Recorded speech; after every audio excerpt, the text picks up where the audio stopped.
Do you know what uniquely American ingredients change beer worldwide? Well, brewing scientist Dr. Greg Casey shares with us how American brewers actually became the world's largest, and that was through the use of uniquely American ingredients and processes. Now, please make sure you're checking out the links in the description as there are a ton of resources there. So, what is unique about an American cold beer, lawnmower beer? It's really the root of how the style evolved. This quintessentially American trait of liking ice cold beer, ice cold water even. And it started before beer. And it's unique to us, the United States, to have it crystal clear in a glass anywhere in the country, not just in the immediate brewery. When the American Southwest opened up, it was still be crystal clear. And that was a unique innovation to the United States. And it's really, I believe, fundamentally influenced the entire global beer world, in that adjunct lager beer is overwhelmingly, at least based on sales, the most popular style of beer in the world. It's so clean and drinkable. We're not there for nutrition. We're there for refreshment. And that was an intrinsic property in terms of the Epicurean aspects, not the aesthetic, which is the way it looks and crystal clear, but it profoundly influenced the evolution of beer here and in the world. Germans, they always wrote about their experiences in the trade journals when they came for these events, and they were just amazed. They said no German beer could touch this stability, even if made for export. But you didn't need to have that kind of stability in a German lager in Berlin in the 1890s. But in the American Southwest, whole different story. There were a whole slew of innovations that the United States industry had to develop from across the supply chain to make this happen. To me, quality is brewing the beer to process specifications and design specifications. You need to have clarity in an American lager. This gentleman, Dr. Robert Wall, in 1897, he said this: to state that when we speak of our beer, and he was referring over to specifically adjunct lager beer because it was under threat by all the institutions that ban it in the United States, we refer to American beer, not to German. And this guy, his father was born in Germany. And if we should take the liberty of asserting that our people want to brew and drink American beers, we shall do so. That might be a statement that surprises a lot of folks back in 1897, but it was part of a 50-year effort by powerful institutions to force American brewers not to brew adjunct lager beer. The consumer liked it, and they kept telling them that. And Dr. Robert Wall, he was incredibly significant in not just the development of the style, but in terms of defending the industry, defending the beer. In 1908, when the FDA, he said, the all malt beer and lager in America is virtually extinct. Why resurrect it? That statement still stands there, asserting that our people want to brew and drink American beers, we shall do. And I see the craft brewers doing that, and it's beautiful. But it's a legacy of that first revolution, defending the right to brew with materials of our choice, not government-imposed standards. This represents the American lager of the 1840s to the 1860s. It was first introduced, typically it says 1842, but there's evidence in Cincinnati and other places it was as early as the 1830s, and I'll get into that in the third volume. But Dunckel, the brown beer, the Bavarian beer, the malty beer, that was the beer, that was the lager of America essentially from the 1840s to 1860s. And it was only consumed in German communities. It wasn't, as the guys like Robert Wall and his peer group said, you Americans, you want the Pilsner and you want it crystal clear. So this was pretty much, the Dunckel is really if we could go back in time, we would see this style of beer as being the first beer introduced into the United States beginning in the 1830s, 1840s, and all the way right up to the Civil War, or War of the Rebellion, as they referred to it then. That was the lager beer of America, and it was pretty much strictly limited to the German communities. If Americans drink beer with their eyes, you're not seeing the beer here. And that was the average, typical container consumer 1840, 1865, whatever, in Cincinnati or Philadelphia or any of the big cities on the Midwest or the western frontier towns of Milwaukee and St. Louis would have been using. They weren't seeing the beer. And they were drinking it. The expression Schaefer Brewmaster said in 1901 or so, Americans drink beer with their eyes, Germans drink beer with their tongue. And that's because you don't see that beer. You don't see the Dunckel in the container. But when the revolution came for Pilsner, as it did around the world, our penchant for glass, serving it in glass, yeah, you see it. And if it wasn't crystal clear, there was going to be an issue in terms of the quantities. This beer, this style of beer, the Dunckel, was hugely important in nutrition too. Americans, all ethnic groups other than German heritage, you really developed a penchant for Pilsner and Adjunct Pilsner and ice cold and quick. It wasn't something you didn't linger.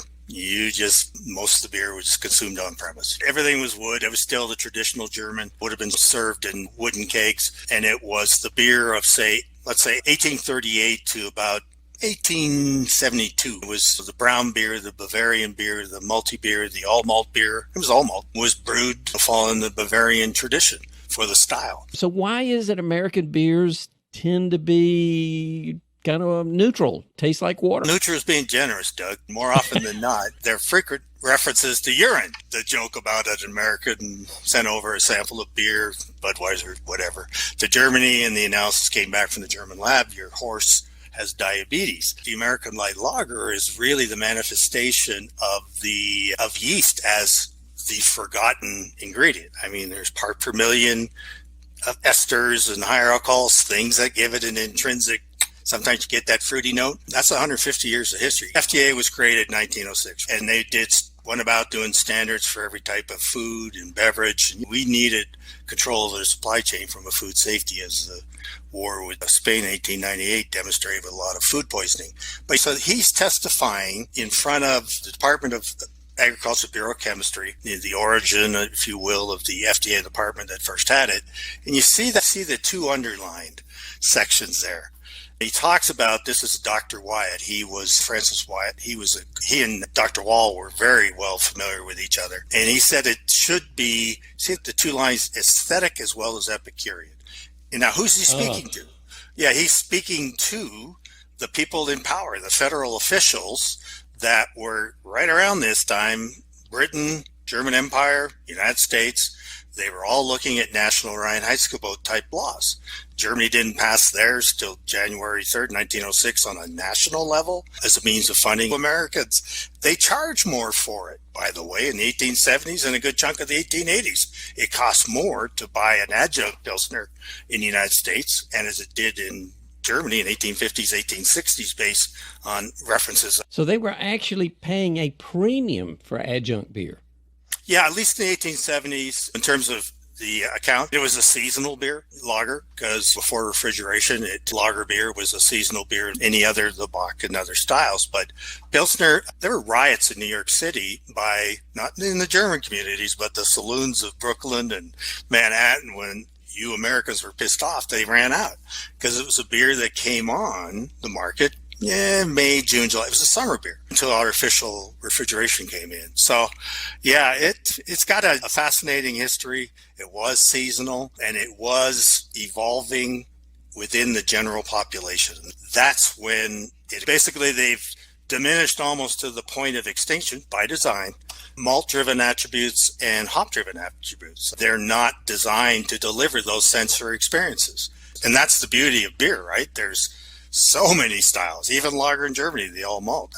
The combinations you can do with technology and types of malt and types of varieties of hop is incredible, as we all know. But that was by design. So they're not supposed to be. The only flavors are primarily, like I mentioned earlier, the overwhelmingly important ones from consumer panels is those esters, those trace amounts of byproducts, because they're not buying it to get malt flavors or hop flavors or smoky flavors. They're getting it for that fresh, clean, pretty neutral, but very refreshing for the American consumer. By 1910, the United States was the largest producer of beer in the world. And 40 years prior, we started out less than Romania or some other small nation. So you see, and even overtook the line just below it. That's Germany, the German Empire. This is 1914, and then England. And it skyrocketed. So if it was bad beer, it's difficult to explain the consumer reaction to it, especially during some of those formative years when it was more expensive to buy than an all malt Pilsner in the United States. It's all about drinkability. And the drinkability is what fueled that rise that you saw in the graph that came from a Louisiana newspaper back in 1914. But then drinkability is culturally relevant. Imagine sitting in a saloon in a hot day in New York City and you expect that beer to be clear because it's an American Pilsner brewed by 1900. The typical beer in the United States was 30 to 40% adjuncts. These Pabst Blue Ribbon and these other beers were being shipped around the world and still arrived clear, chill proof. And that was not random. That was by design, and that was through innovation in materials and processes and technology to be able to deliver that. And because we're the only people that back then especially preferred it ice cold like we still do today. American tourists, when they went over to Berlin before the First World War, cartoons of waiters bringing them ice cubes and putting it in their beer because they're saying, hey, this is too warm. They get penalized if it was served that temperature the consumer, the American visitor, wanted. So yeah, that haze, that had to go from an American perspective because they were drinking it. We're really only the people that needed to have that clarity. And what we take for granted right now, I think something like 29 of the top 30 beers in the world based on sales are adjunct lager beers on a global basis. But it all really started here. And we were shipping our beer around the world. They even advertised them as the Canadian rice beers, the equivalent of the American Budweiser and Pabst and Schlitz and things like that. And they mastered it. I've got about a 1-minute video from Tom Acatelli. He authored a book on Pilsners. Hello, my name is Tom Acatelli, and I'm the author of The Audacity of Hops, The History of America's Craft Beer Revolution, and Pilsner, How the Beer of Kings Changed the World. The use of adjuncts in American lager was profoundly influential for craft beer in the United States, and here's why.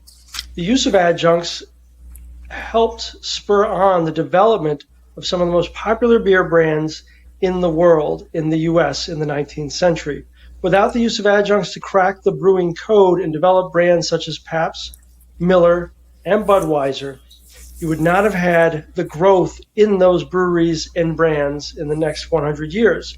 And it was that growth, especially in the 20th century after Prohibition, that spurred a counter-reaction as people, as home brewers and consumers sought out styles that those brands and beers had swept away. So that's where you get craft beer as a reaction to the success of American adjunct lager. So without one, I don't think you have the other. I couldn't agree more, Doug. That is beautifully said. I believe fundamentally that the rights that were protected by fellows like Professor Wall, Dr. Wall, they protected the right that enabled the craft revolution, thank God. I feel sorry for my dad, who's deceased, and grandfather. They only had one style of beer. They didn't know the diversity of beer, at least in this side of the Atlantic. But you go back, Budweiser, what's been lost, it's born in the German Empire. When this beer, and again, that's probably not as clear as I would expect from a Bud, but when rice was first used to make a Pilsner lager a little more on the adjunct side, when Germans were asked in the United States hearings from the 1890s right up to 1912 when all this culminated from the federal government, they were asked, where did you first start brewing lager using rice? And you can get the transcripts in the Library of Congress. You can read their words, not my words, their direct quotes saying, yeah, I first brewed with rice in the 1850s in Heidelberg or wherever, Metz and other regions, and I was familiar with it. We charged more in those regions as it was. This is before the United States. And when the German Empire was created in 1872, if you go and read the transcript of Bismarck, sort of the German Machiavelli, I guess, his opening paragraphs to open the Reichstag building that April of 1872 was specifically targeting the need to change the malt tax, the beer tax, to include adjuncts because they were not being taxed. They were being used, but they weren't being taxed up to that time. It was the old medieval. So when I read that and said, oh my God, Bismarck, the first thing he did is mention, we're going to change the system to include rice, sugars, and syrups and document it. And Germans, again, are great with records right up to 1906. But then that also changed February 5th, 1921 to 1924 during the Weimar Republic. The ironically American-style lager beer at the percentages that we were using before Prohibition were being brewed for domestic consumption in Germany. That might surprise folks. It certainly surprised me when I came across that. But again, that we'll touch upon. Rice, I think it's got a long history, I guess is what I'm trying to say. But it triggered in the United States, rice and corn, this debate, should it even be allowed? And I think that's where you connect the first revolution, 1870s, 1910, as I call it, and the second revolution, the craft, 1980s to today.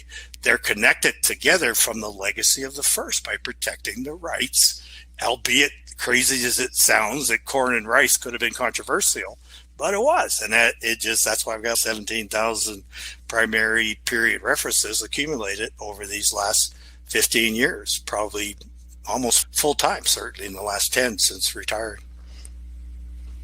So I think it's a little clearer than it would appear. That's really condensation. There you go. Okay. Remember, I'm in the deep South. Hey, I'm from Southern Ontario, so we got something in common. For my Canadian listeners. But quite a different beer.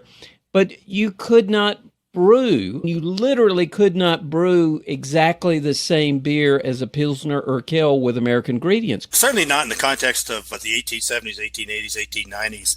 And that's where Dr. Robert Wall played a critical role. 6-row, as we know, 6-row barley, 6-row malt was pretty much the first malt used in brewing Pilsner here. And as we know, I'm sure if Dr. Bamforth's on here right now, the higher protein content in the 6-row, it really made the likelihood of haze in the context of 150 years ago. So that's where by 1900, as I mentioned earlier, the average lager was 30-40% rice. Quick clip from Marine, maybe about a minute long, on adjuncts.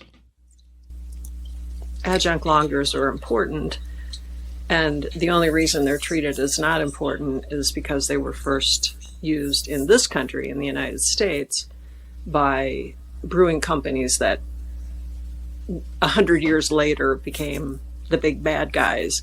But in and of itself, there's certainly nothing wrong with using an adjunct. And again, speaking only of the United States or North America, corn and rice were perfectly acceptable, pragmatic choices. They were pragmatic, given the raw materials that were at hand. Yes, I think adjunct lagers are absolutely worth spending a lot of time thinking about, and I'm certainly glad that Greg did so. For homebrewers, particularly if you're interested, first of all, warning, it's hard to make an adjunct lager beer. If you're comparing it, if your goal is to make a Coors Light or a Bud Light or Miller Lite, whatever, it's hard to do. But if you're interested in doing it, and I'm really passionate about this being a tradition, this is part of our heritage. Indeed, you probably could use cornflakes. It's pre-gelatinized. You can add them right in during your mashing. You don't have to have a cooker. You don't have to have a double mash system. You can add it there.